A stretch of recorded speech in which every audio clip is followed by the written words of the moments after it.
Haleluya. Baba, katika jina la Yesu Kristo mwana wa Mungu aliye hai, Bwana Yesu tunakushukuru, tunasema asante kwa uzima, asante kwa uhai, asante kwa afya, asante kwa pumzi, asante kwa kutupa kibali cha kuona siku ya leo. Tunaliinua juu jina lako, tunakuabudu, tunakusifu, tunakutukuza. Wewe ni Alfa na wewe ni Omega, wewe ni mwanzo na wewe ni mwisho.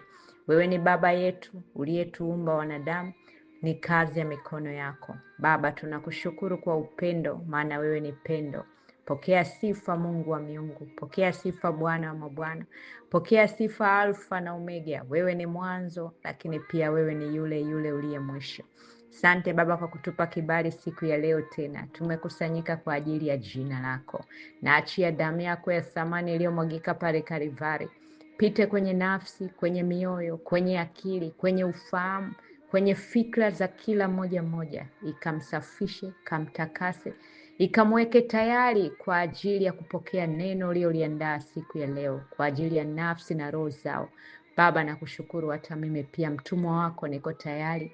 Bwana Yesu, naomba unitumie kwa kuwa ni chombo chako. Kafundishe watoto wako, ukawaelekeze, ukawalishe chakula ulichokiandaa siku ya leo kwa ajili ya nafsi na roho zao.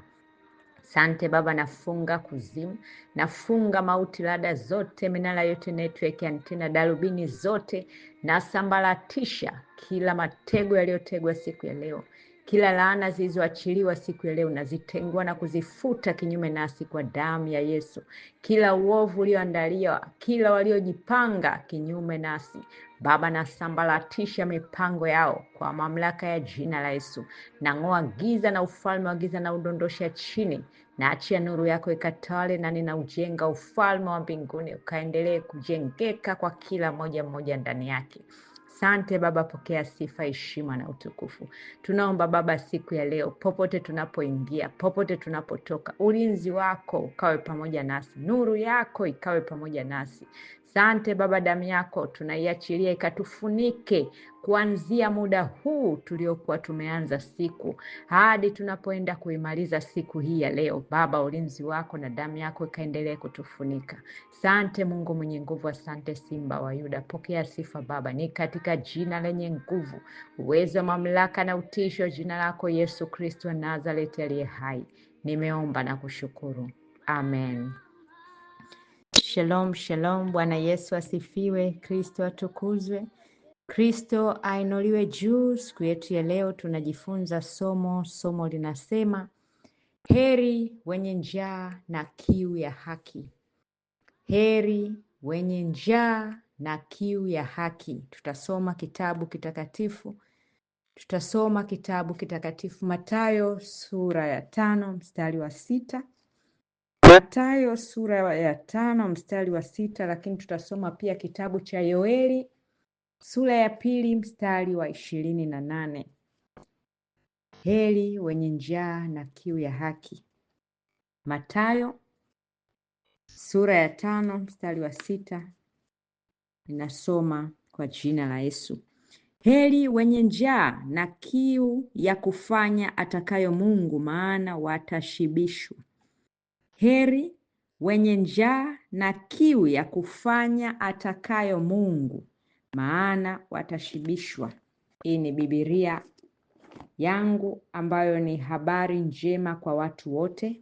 Biblia ninazo 2, lakini zote ni moja. Ni Mungu yule yule, ni neno lile lile. Biblia habari njema kwa watu wote. Kwa wale ambao mna Biblia hii nje imeandikwa habari njema kwa watu wote. Kisoma Mathayo 5:6 nasema heri wenye njaa na kiu ya kufanya atakayo Mungu, maana watashibishwa.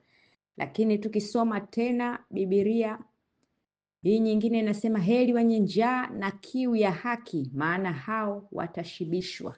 Biblia ni hizo, ni hiyo moja, ni neno hilo, lakini kwenye uandishi wake limetofautishwa kidogo, lakini message au ujumbe ni ule. Kwa maana nimesoma hizi zote 2 ili uweze kujua. Yamkini ya kwako inasema heri wenye njaa na kiu ya haki, maana hao watashibishwa, au wewe unao hii ya habari njema kwa watu wote ambao tunaambiwa Heri wenye njaa na kiu ya kufanya atakayo Mungu, maana watashibishwa. Ujumbe ni ule ule mmoja, ndio maana nimesoma zote mbili, ili yamkini wewe ukisoma ya kwako ambayo inasema heri wenye njaa na kiu ya kufanya atakayo Mungu, ambayo haya ya kufanya atakayo Mungu ndio hayo ya haki.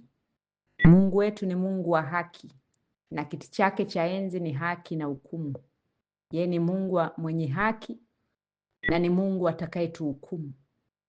Hukumu yeye ndio atakayeitoa, na ni Mungu anayependa watoto wake na sisi tuishi kwa haki, kwa kuwa yeye ni Mungu wa haki na ufalme wa mbinguni ni ufalme wa haki.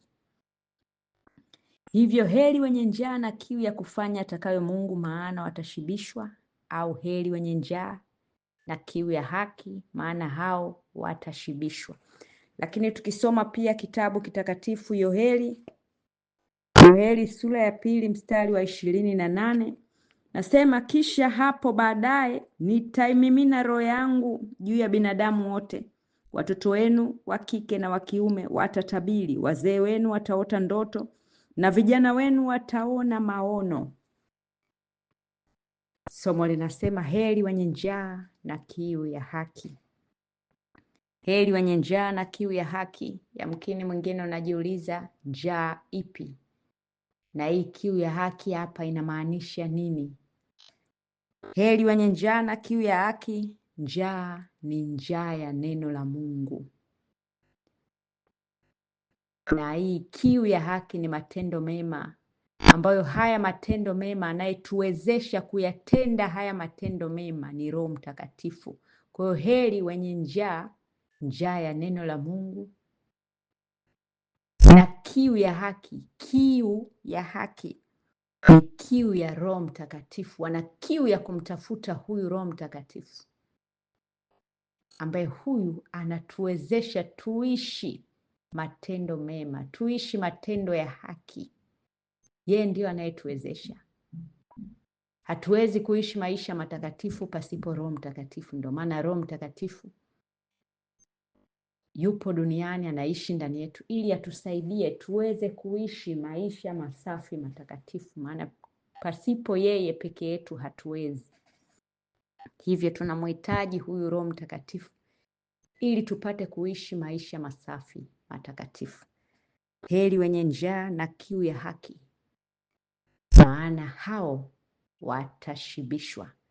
Na hiki ni kipindi ambacho wanadamu tunatakiwa tushibishwe na neno la Mungu. Tunatakiwa tujaze ghala zetu, tujaze ndani yetu neno la kutosha, kwa sababu inakuja kipindi cha njaa, ambacho hiki kipindi lile neno la kweli halitahubiriwa. Neno litatafutwa lakini halitapatikana. Roho Mtakatifu atatafutwa lakini atakuwa ameshaondolewa, kwa sababu muda wake na yeye kuondolewa duniani umekaribia. Kwa kuwa parapanda ikipigwa, Roho Mtakatifu na yeye anaondoka duniani, kwa kuwa kazi yake ameimaliza duniani. Kazi yake ni kutusaidia sisi tukiwa ni hekalu lake kuishi maisha masafi matakatifu, kujiandaa kutunza mavazi yetu masafi matakatifu ili tunyakuliwe, na kutusaidia kupigana vita vya kiroho, na kutusaidia kuwaona adui zetu kwa macho ya kiroho, na kutusaidia kutushauri, kutufariji, kutusaidia kupigana na adui katika ulimwengu wa roho. Sasa unyakuo ukitokea, huyu Roho Mtakatifu kazi yake imeisha na yeye anaondoka duniani. Ndio maana tunaambiwa kiu ya huyu Roho Mtakatifu kumtafuta, kumpata, inaenda kutokea. Watu watamtafuta Roho Mtakatifu kama tunavyoona kitabu cha Yoeli, kisha hapo baadaye nitaimimina roho yangu juu ya binadamu wote, watoto wenu wa kike na wa kiume watatabiri. Ndicho kipindi hiki cha sasa. Roho Mtakatifu amemiminwa, anapatikana, yupo kwa kila rika,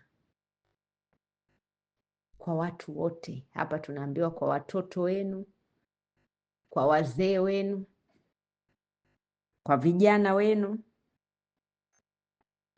wote watatabiri, wa kike na wa kiume, na wazee wenu wataota ndoto, na vijana wenu wataona maono. Hapa ameongelea wazee, vijana na watoto, lika lote la wanadamu, kwamba ili lika lote na wao watampokea huyu Roho Mtakatifu.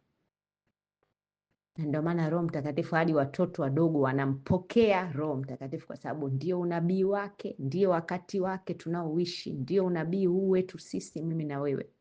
Kipindi hiki kabla parapanda kupigwa ni kipindi ambacho Roho Mtakatifu yupo, na wale wenye kiu ya huyu Roho Mtakatifu kumtafuta wanampata, kwa kuwa ni wakati wake. Angalia hapa tunaambiwa heri wenye njaa na kiu ya haki. Hii ni njaa ya neno la Mungu na kiu ya huyu Roho Mtakatifu, maana vyote vitaondolewa duniani. Na hiki ni kipindi ambacho Bwana anataka tujaze gara zetu, tujaze vyakula gara zetu, tujaze neno lijae. Soma neno la Mungu, soma Biblia.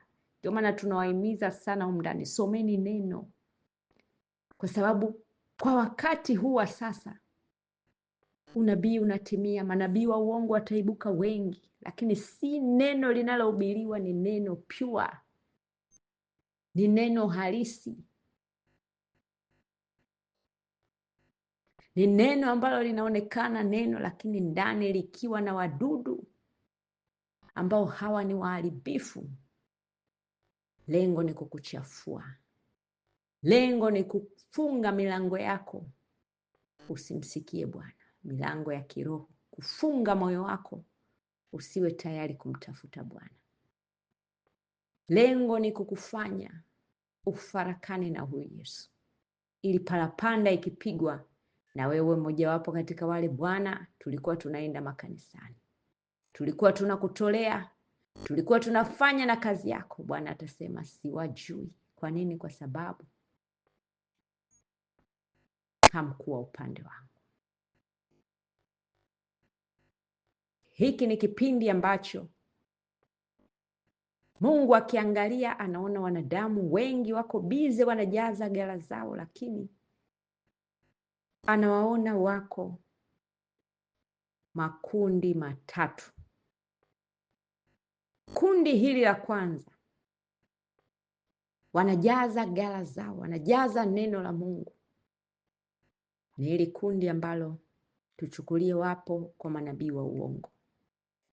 Wanaenda lakini wakiwa wanajua tunaenda kupokea neno, lakini lile neno wanaolipokea ni neno ambalo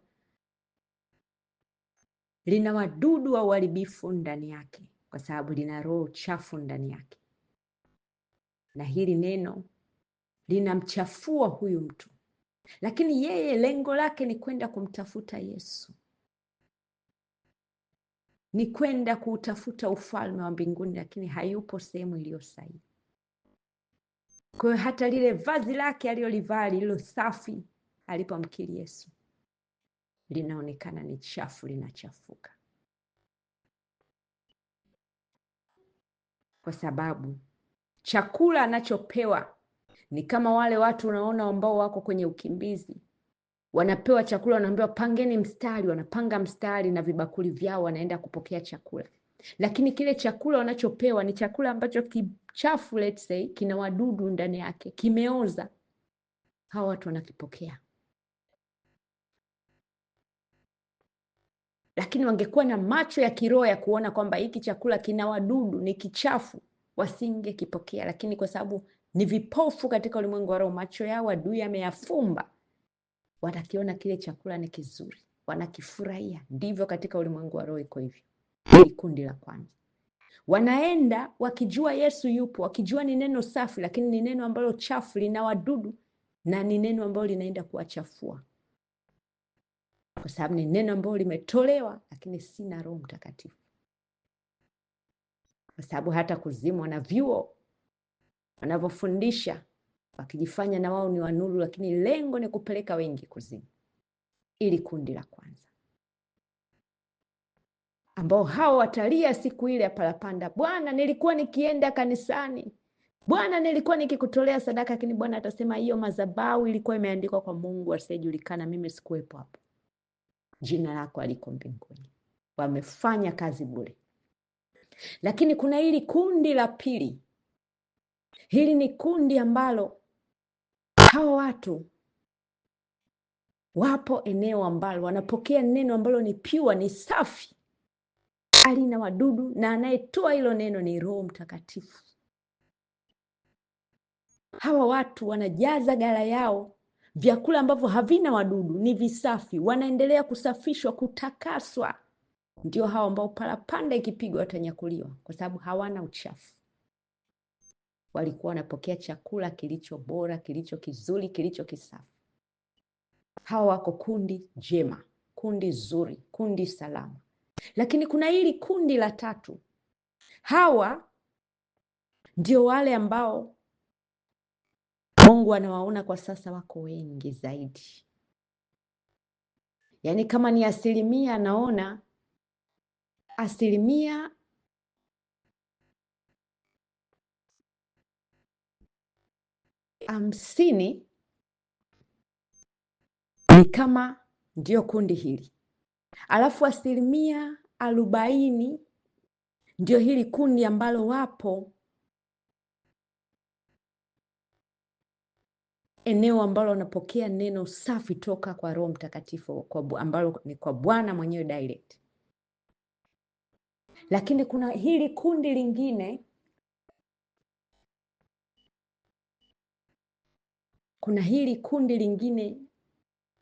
ambalo hapa tunaona ni 10%. Ndio hili kundi ambalo wako kwa manabii wa uongo. Lakini hawa wakifanikiwa kupata nuru ya kweli, neno la kweli, wakahubiriwa kweli, wana uwezo wa kutoka kule wakamfuata Yesu kikamilifu. Lakini hili kundi kubwa hili la 50%, 50%, hili ambalo hili ndio Mungu analiona kwa sasa, linaendelea kukua zaidi.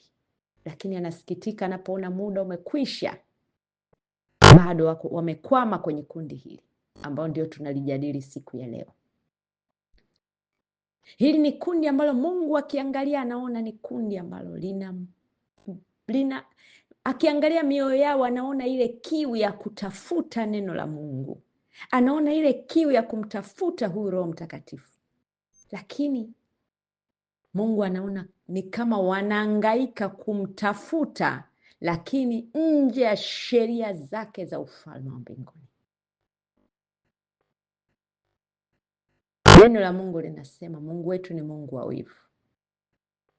Huwezi ukatumikia mabwana wawili. Ili ni kundi ambalo Bwana akiangalia anaona wanatumikia mabwana wawili. Wanasema wanampenda Yesu, lakini adui pia bado wanapenda vitu vyake. Hili ni kundi ambalo lipo katika haya makundi mawili, ambalo limekaa katikati katika haya makundi matatu tuliyojadili. Sasa hili kundi la kwanza na la pili, huyu mtu amekaa hapa katikati, nikimaanisha anapokea neno toka kwa manabii, toka kwa hao wanaofundisha, lakini hao wanaofundisha si neno ambalo Roho Mtakatifu anaolitoa. Yamkini wengine walikuwa na Roho Mtakatifu lakini wamerudi nyuma, Roho Mtakatifu wamewaacha, wako kimwili, wanafundisha ni neno ambalo halina nguvu ya Roho Mtakatifu ndani yake. Au wengine wanajua kabisa kwamba si Roho Mtakatifu anayefanya kazi ndani yao, ni roho chafu mfano inafanya kazi ndani yao. Wapo si kwa ajili ya kupeleka watu kwa ajili ya ufalme wa mbinguni. Lile neno wanaolitoa katika ulimwengu wa leo lina wadudu waharibifu. Ni mfano na mtu huyu ambaye tunamuongelea leo. Huyu mtu akiwa na gala yake, ameweka chumba chake kwa ajili ya kuweka chakula, ili atunze hiki chakula aje akile baada ya mwaka au miaka miwili, kwa sababu njaa inakuja. Huyu mtu akipewa chakula, let's say amepewa chakula magunia 5, ambayo haya magunia ndani yake yana wale wadudu wale weusi wanaoharibu. Mfano kama mahindi, kuna wale wadudu weusi wakiingia kwenye mahindi wanayatafuna yale mahindi, yanaharibika yote, hayafai. Sasa huyu magunia 5 amepewa, lakini wale wadudu weusi waharibifu wamo ndani yake. Lakini na kuna huyo kaenda tena kapewa na mtu mwingine chakula magunia hayo 5. Haya magunia ni masafi, hayana wadudu. Lakini huyu mtu akaambiwa, tunakupa masharti, chukua iko chakula, haya magunia, nenda kayamwage, changanya haya mahindi masafi na haya mahindi yenye wadudu, yachanganye pamoja. Baada ya mwaka au miaka miwili ndio utakuja kula hiki chakula. Utakuja kukoboa haya mahindi uweze kuyala, yatokee unga uweze kuyala. Mwangalie huyu mtu alipewa mahindi yakiwa na wadudu na yakiwa masafi, aliyachanganya. Matokeo yake yale yaliyo masafi na yale yaliyo ya wadudu, wale wadudu wataingia hata kwenye yale yaliyo masafi, kwa sababu yamechanganywa, yataharibika. Au mfano mwepesi, angalia samaki aliyeoza, alafu yule samaki ukamchukua ukamchanganya kwenye samaki ambao hawajaoza. Baada ya muda, nenda kawaangalie hali ya wale samaki, yule aliyeoza na wale ambao hawajaoza, na wale ambao hawajaoza watakuwa wameoza. Nimejaribu kutumia mfano mwepesi, naongezea mfano zaidi. Mfano, una maapo yako, apo moja limeoza, ukalichukua ukaliweka ukalichanganya na maapo ambayo hayajaoza. Njoo baada ya siku, angalia hali ya yale maapo yasiyokuwa yameoza na lile lililooza, yote yameoza. Ndivyo ulimwengu wa roho kwa sasa Mungu anavyotuona. Watu wana kiu ya kutafuta neno la Mungu, wana kiu, sio kwamba kiu hawana, wana kiu.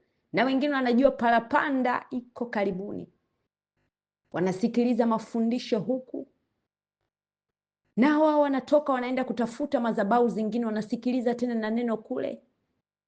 Ndio hali ya kiroho inakuwa kama hiyo.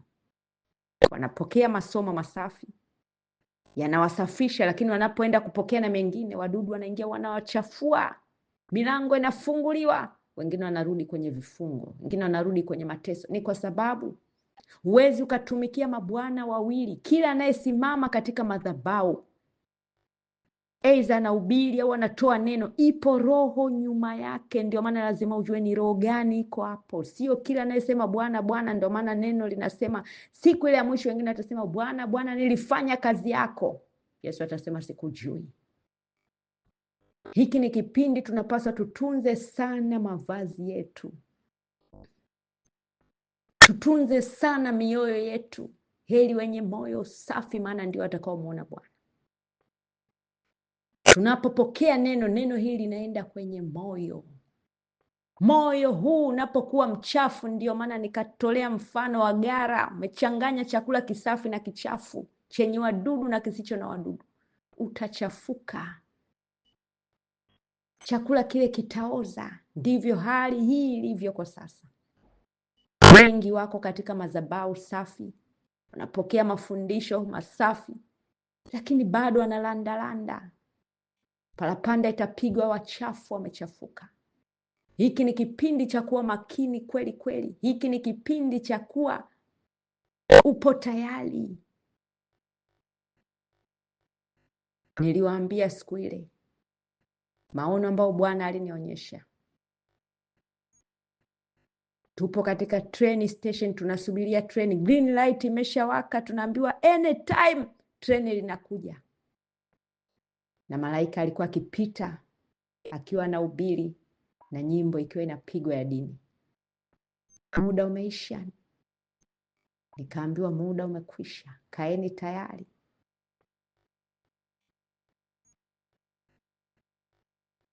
Hata Bwana aliwahi kunifunua akaniambia, kabila, kwa sababu wanadamu tumeumbwa, kila mwanadamu anawakilisha makabila 12 ya Israeli. Na Bwana aliniambia kabila lililoandaliwa kumleta huyu mpinga Kristo liko tayari. Kabila hili liko tayari, wanasubiria tu muda utimie, idadi yake ifike. Sasa angalia wewe unayelandalanda, napokea chakula huku na huku, nachafua moyo wako, nachafua mavazi yako. Hiki ni kipindi cha kuwa serious kama kweli unataka kwenda mbinguni. Hiki si kipindi cha kucheza. Tupo katika kipindi cha hatari, kipindi ambacho Bwana anakuja kuvuna mavuno yake. Parapanda inalia na wale watakatifu wa Bwana wanaondolewa. Hiki ni kipindi ambacho tunaambiwa tunza sana, tunza sana, shika sana ulicho nacho, asije mtu akakunyang'anya. Angalia sasa, wanaohubiri ni wengi wengi wengi wengi, wanaibuka ni wengi wengi. Ndio unabii unatimia, huo kipindi cha mwisho.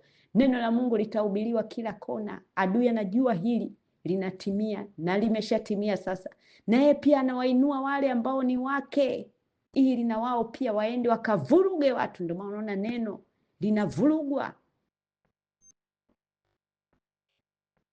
Watu walianza rohoni na sasa wako mwilini, linavurugwa. Lakini huyu anayevurugwa ni nani? Ni wewe mwenye kiu ya kutafuta neno la Mungu, mwenye kiu ya kumtafuta huu Roho Mtakatifu, kwa sababu ndio unabii huu. Roho wa Bwana atamwagwa kila sehemu. Adui anajua kwamba Roho amemwagwa kila sehemu, na yeye pia anatumia mbinu zake kuhakikisha kwamba na yeye pia anaingia ndani kuhakikisha na yeye anazuia. Angalia kunapokuwa na msafara wa kenge, unaona kabisa ni kenge ndio wameandikiwa kwamba wapite, lakini na mijusi na wao hawatakosa, na wao watapenyeza penyeza ili mali na wao wapite. Ndivyo ulimwengu wa roho uko hivyo. Lakini anayetafutwa ni nani? Ni wewe mwanadamu, ni sisi wanadamu. Na ndio maana hata mtu anaweza akatuma vitu vingi, unakuta vinatumwa hata YouTube manini, unakuta wengi wananitumia, napokea message mengi, lakini si vyote nafungua. Roho Mtakatifu ananiambia stop. Hivi mnajua macho ni malango? Hivi mnajua masikio ni malango? Kwa sababu adui anajua macho ni malango, masikio ni malango, anatafuta mlango ufungue, aingia kutandike.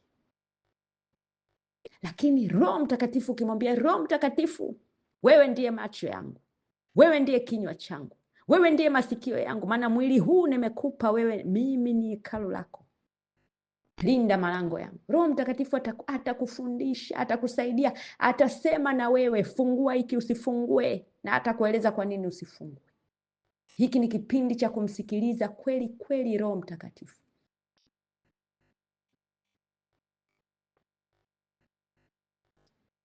Kwa sababu kuna hata wengine walikujaga, kuna kipindi Bwana amesema na mimi, natakiwa ujenge makanisa. Ni kile kipindi ambacho tunajiandaa kwa ajili ya kununua mashine. Bwana anasema ni wakati sasa wa kununua mashine. Vitabu vinaenda kuprintiwa, nafsi nyingi zinaenda kuvunwa, na mimi mwenyewe ndiye nitakayefanya kazi, na malaika wangu watakuwa wanahudumia, watafanya kazi. Nitawainua watu maeneo mbalimbali, watasambaza vitabu hivi, kwa kuwa wananisambaza, wananipeleka mimi Yesu. Muda umeisha. Nikiangalia hata hayo makanisa, hata toba wameacha kusalisha, wengi nikiwaangalia wamelala. Ndio maana nakusanya mavuno mimi mwenyewe kupitia vitabu hivi. Ndio maana haviuzwi, ni bure, ni Yesu mwenyewe anafanya kazi. Lakini angalia, walikuja watu tofauti tofauti. Bwana ametuambia ujenge makanisa maeneo mbalimbali, ujenge makanisa. Embo imagine ungekuwa uongozi na Roho Mtakatifu, sasa hivi unahangaika na unajenga kila masehemu makanisa, afu hayo makanisa yenyewe mengi yao yanaenda kuwa magofu. Walianza na Bwana, nakuta sasa huyu aliyejengewa kanisa amerudi nyuma au amemwacha Yesu. Ni hasara kubwa mbinguni, lakini hasara pia duniani. Na yamkini wale waliokuwa kondoo wako hapo wametawanyika baada ya kuona kanisa, mchungaji amerudi nyuma au wameacha hilo kanisa, na wao wamepotea. Unakuwa hujasaidia. Lakini hata wakati huyu mtu ananiongelesha, Bwana alisema si ujumbe niliyosema naye. Simama katika wito niliokuitia. Nisikilize mimi tu na Roho wangu Mtakatifu. Nitatembea na kufanya kazi na wewe. Usisikilize sauti ngeni. Angalia, leo hii ningekuwa nimesikiliza huko, sasa hivi tungekuwa tunaongelea mambo mengine. Alianza na Yesu na sasa hayuko na Yesu.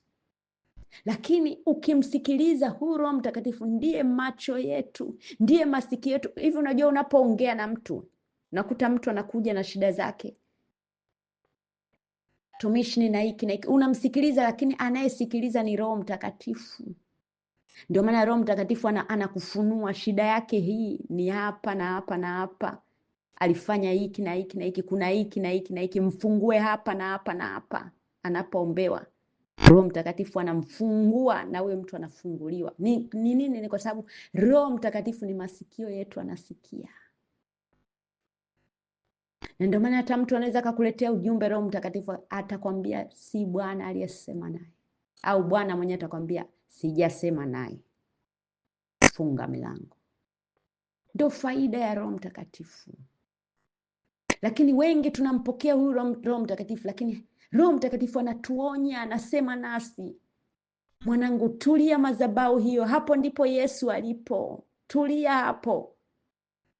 Hatumsikilizi Roho Mtakatifu, tunahangaika ili mradi tu kwamba kwenye YouTube na kila maeneo huyu anasema Yesu Yesu, basi tunajua ni Yesu yule wa mbinguni. Hiki ni kipindi cha mwisho. Heri yake yule hata anayestiki na neno, analisoma neno peke yake nyumbani, analisoma neno, anapata muda wa kuomba, kuabudu, anamtafuta Mungu katika kweli bila kuhangaika kwenye madhabahu hizi. Heri yake huyu, yuko salama zaidi kuliko anayetangatanga. Leo anapokea chakula kina wadudu, kesho anapokea chakula kizuri, anavichanganya, mwisho wa siku wadudu wameingia ndani, wameleta uharibifu. Ndio hali Mungu anayotuona sasa katika wakati wa mwisho. Akiangalia, nataka kupiga parapanda, lakini wengi hawa, na mbaya zaidi sasa, wadudu wameshaingia ndani, ndio wanaanza kulalamika, ndio wanaanza kuhuzunika, ndio wanaanza kulia. Too late.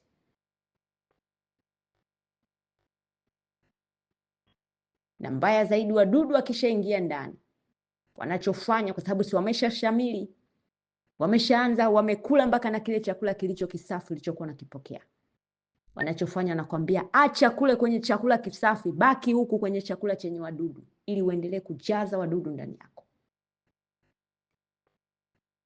Hiki ni kipindi cha toba, kipindi cha matengenezo, ni kipindi cha kumrudia Yesu kikamilifu, ni kipindi cha kufunga milango, lakini kipindi cha kumwomba Roho Mtakatifu amiliki malango yetu, na hasa malango ya macho, malango ya kinywa na malango ya masikio. Ayamiliki, aone kwa niaba yetu, asikie kwa niaba yetu, aseme kwa niaba yetu. Maana kile kimtokacho mtu ndicho kinachomtia unajisi, ili neno lote kabla halijatoka liwe na kibali mbele za Mungu. Roho Mtakatifu ameliskani, amelipitia, kwa sababu yeye ndiye anayetusaidia kutenda matendo mema, anayetusaidia kuishi maisha ya haki, kwa sababu yeye ndiye kiongozi wetu anayetuongoza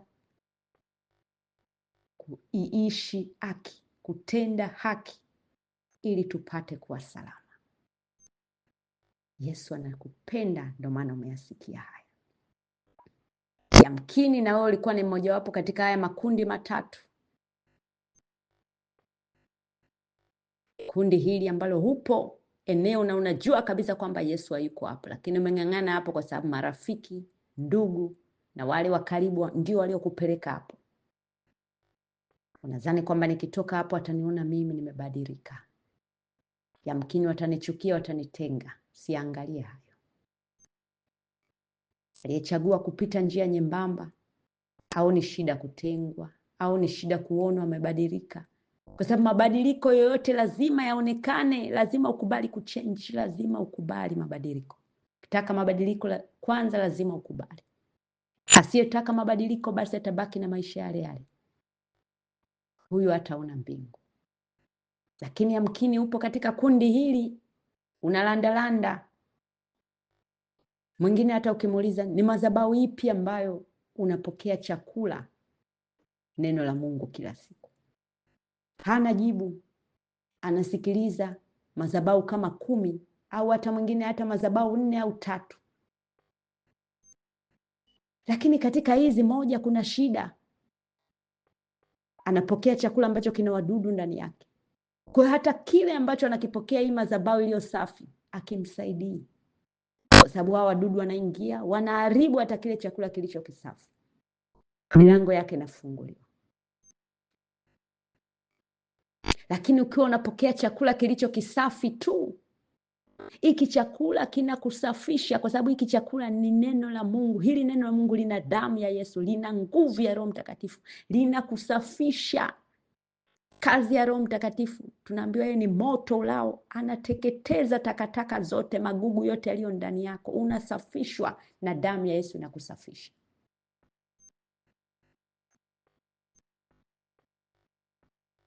Hiki ni kipindi ambacho hawa walio kwenye haya makundi mawili ambao ni ya hatari, toka huko, acha hivyo, mrudie Yesu kikamilifu. Wale wenye moyo safi, moyo ulio safi usio na wadudu ndani yake, hawa ndio watakaomuona Bwana. Usio na uchafu, usio na dhambi, usio na takataka zozote za kidunia hii, hawa ndio watakaomuona Bwana. Na wale ambao wako katika madhabahu, wamestiki na madhabahu moja hiyo hiyo ambao ni neno la Mungu hilo hilo, mfano Jesus Christ Ambassador International, Roho Mtakatifu anafundisha. Umestiki hapa tu, umefunga milango yako, upo sehemu sahihi. Parapanda ikipigwa na utakuwa mmoja wapo. Endelea kufanya hivyo, tuna muda mchache. Endelea kubaki na madhabahu hii ya Jesus Christ Ambassador International. Ni Roho Mtakatifu mwenyewe anayefundisha, ni Yesu mwenyewe ndiye anayefundisha. Soma sana neno la Mungu. Unasikia mafundisho haya kila siku, lakini soma na neno la Mungu. Endelea kujaza neno, kwa sababu hiki ni kipindi, tunaambiwa ni kipindi cha kujaza chakula katika gara zetu. Hiki chakula kisafi, unapokea neno la Mungu asubuhi, lakini mchana unasoma neno la Mungu tena Biblia, usiku unasoma tena Biblia. Unaendelea kujaza gara yako chakula kilicho kisafi.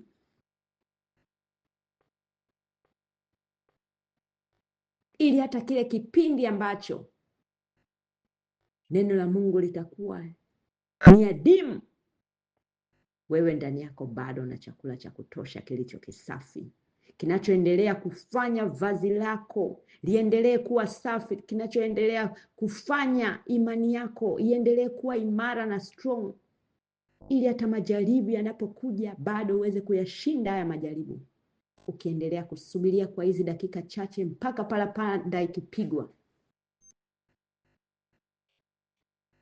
Tunapokuwa na gala iliyojaa chakula kisafi, hiki chakula kinatusaidia kuendelea na mwendo wa wokovu tunaotembea, tukisubiria hizi dakika chache hizi kabla ya parapanda. Tunahitaji neno la kutosha. Mtu mwenye neno la kutosha, hata adui anapokuja, anajaribu kuja hata na mawazo na ushauri, ana neno la kutosha. Roho Mtakatifu amejaa ndani yake, adui ana nafasi. Atakuja kwa mawazo, atamshauri, lakini Bwana atampa maonyo, atamwambia sijasema naye. Angalia, mimi naletewaga mawazo mengi na watu, ushauri mwingi na watu, lakini Bwana huwa ananiambia sijasema naye, au Bwana anasema ni kweli nimesema naye. Roho Mtakatifu anasema ni kweli kabisa, ili fanyia kazi, ili hapana si letu. Kwa hiyo ndio faida hiyo kwa hichi kipindi, wakati tunatembea huu mwendo wa wokovu, tukisubiria parapanda, njiani tunakutana na vitu kama hivi. Tunapokuwa na chakula cha kutosha ndani yetu, Roho Mtakatifu amejaa, hatuwezi kuyumba, kudondoka. Kwa nini? Kwa sababu yupo anayetuongoza ambaye ni Yesu mwenyewe. Wewe unayesikiliza madhabahu na hamahama, unasikiliza leo huyu kesho huyu, au umeng'ang'ana Jesus Christ Ambassador, lakini kuna na zingine unazisikiliza, angalia, uwe makini. Heri yako kachagua madhabahu moja, ukakubali aidha uwe msafi au ukakubali aidha uwe wavuguvugu. Ili kama unachagua kuwa wavuguvugu, ujue kabisa wale wavuguvugu hawataona mbingu. Uwezi ukawa moto na ukawa baridi, lazima uchague kimoja. Uwezi ukamtumikia Bwana na ukamtumikia adui, lazima uchague ni Mungu yupi utakayemtumikia. Wakati wa kuchagua ni sasa. Tulia madhabahu moja, tulia kusoma neno la Mungu, tulia kumsikiliza Roho Mtakatifu. Tunza vazi lako, parapanda imekaribia. Kipindi cha mpinga Kristo kimekaribia. Angalia hata unavyoona simu yako, unaona 5G generation ile. Hii 5G inakaribia kuisha, inakuja 6G. Ni utawala wa 666 unakaribia. Mpaka hapa mnaona tuna muda mchache, tuna muda mchache. Yesu anarudi. Hiki ni kipindi si cha kucheza cheza, ni kipindi cha kutunza sana malango yetu, maana adui anajua malango yetu tukiacha wazi, ana uhalali wa kuyatumia. Na malango yanayowindwa zaidi kwa sasa ni masikio na macho na kinywa pia. Ndio maana unaona kitu kidogo tu mtu kajawa na hasira, kupitia hasira katamka maneno ambayo haya maneno yamemchafua. Kile kitokacho ndani yako ndio kinakutia unajisi, maana kimetoka moyoni. Moyo ulichafuka kwanza, kikatoa matunda ya uovu, maneno yaliyotoka kwa kinywa chako. Masikio, umesikia vitu ambavyo hivi ni vya adui, vamia madhabahu, tukijua hata huko Yesu yupo, ambazo zina vyakula vina wadudu ndani yake. Tunachafua malango yetu, adui anaingia ndani, anaharibu. Mwivi haji ila kuchinja, kuua na kuharibu. Macho, vile tunavyoviona si vyote tunaruhusiwa kuviona. Roho Mtakatifu atakupa kibali. Fungua hiki, usifungue hiki. Angalia hiki, usiangalie hiki. Tumruhusu Roho Mtakatifu atuongoze. Yesu anakupenda sana, ndio maana umeyasikia haya. Iwapo upo katika makundi haya matatu, angalia lile kundi la muhimu. Baki na Jesus Christ Ambassador International. Au kama kuna madhabahu nyingine ambayo Yesu Kristo yu hai, yuko hapo na neno lake ni Roho Mtakatifu anafundisha, uzuiliwe. Chagua hilo, lakini sio leo uko huku kesho uko huku, leo uko huku kesho uko huku. Utaonekana na yule ambaye anaambiwa aliye shambani na asirudi nyuma, aliye juu na asishuke chini. Utakuta uko chini, ulifuata kitu, alafu parapanda imepigwa na ulitakiwa uwe juu, kajikuta unabaki. Ni wakati wa kuamua ni wapi tunasimama kwa ajili ya neno la Mungu.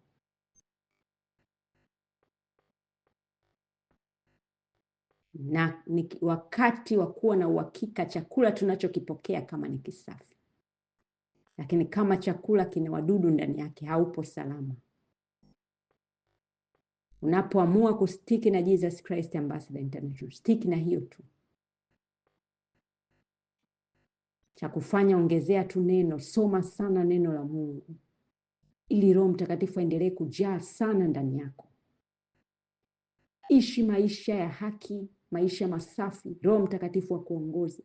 Ukisubiria parapanda, uko sehemu sahihi. Lakini si leo huko, kesho huko, unasikiliza ya huku, unasikiliza ya huku. Unakuwa ni yule aliyekuwa na ghala anajaza chakula kilicho kisafi na chakula chenye wadudu, na mwisho wa siku hata kile kisafi kinaharibika ndani yake.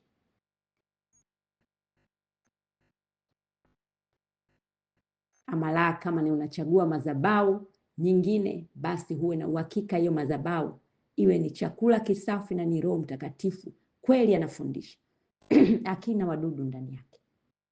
Lakini kwa ushauri zaidi, soma sana pia neno la Mungu. Endelea kujaza gara yako neno la Mungu, na endelea kumtafuta sana huyu Roho Mtakatifu azidi kujaa ndani yako, atawale zaidi malango yako haya ya muhimu, ili uzidi kuwa safi, azidi kuweka ulinzi, ili uzidi kuwa tayari, ili siku ile ya parapanda nasi tuwe mmoja wapo, tupate kufurahia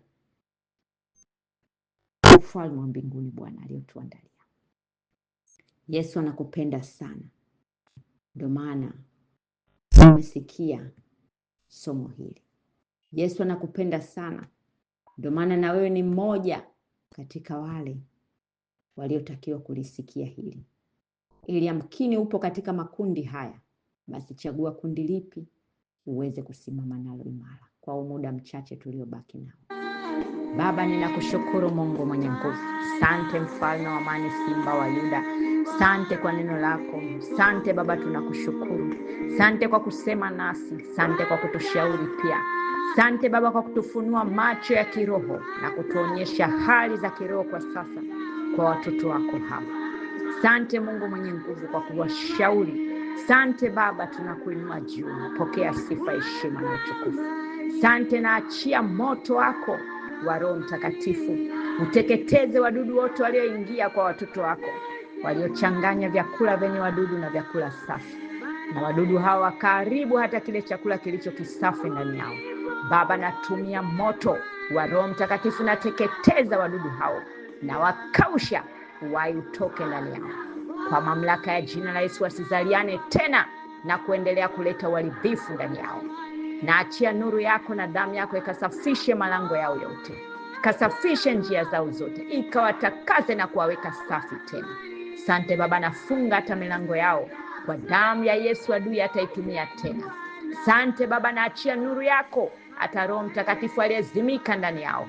Baba, ninamwamsha, amka, fanya kazi tena, waongoze watoto hawa, walinde, wasaidie. Wewe ndiye macho yao, wewe ndiye masikio yao, wewe ndiye kinywa chao. Tumia miili yao, kwa kuwa wewe ndiye hekalu la Roho Mtakatifu. Wewe ndiye hekalu ambaye ndiye Roho Mtakatifu, hekalu lao. Tumia muda huu pamoja nao, wasaidie kwa wakati mchache uliobaki kuishi maisha masafi matakatifu. Wasaidie kuwaongoza, wasaidie kuwaonyesha hata maeneo ambayo si salama kwao. Wasaidie hata miguu yao, kuwaongoza wapi waende, wapi wasiende, kwa wakati huu na muda huu mchache tuliobaki nao, ili wasipate kudondoka. Sante Baba, sante Mungu mwenye nguvu, ninakuinua juu Bwana. Sante Baba, ni katika jina la Yesu Kristo wa Nazareti aliye hai nimeomba na kushukuru. Amen.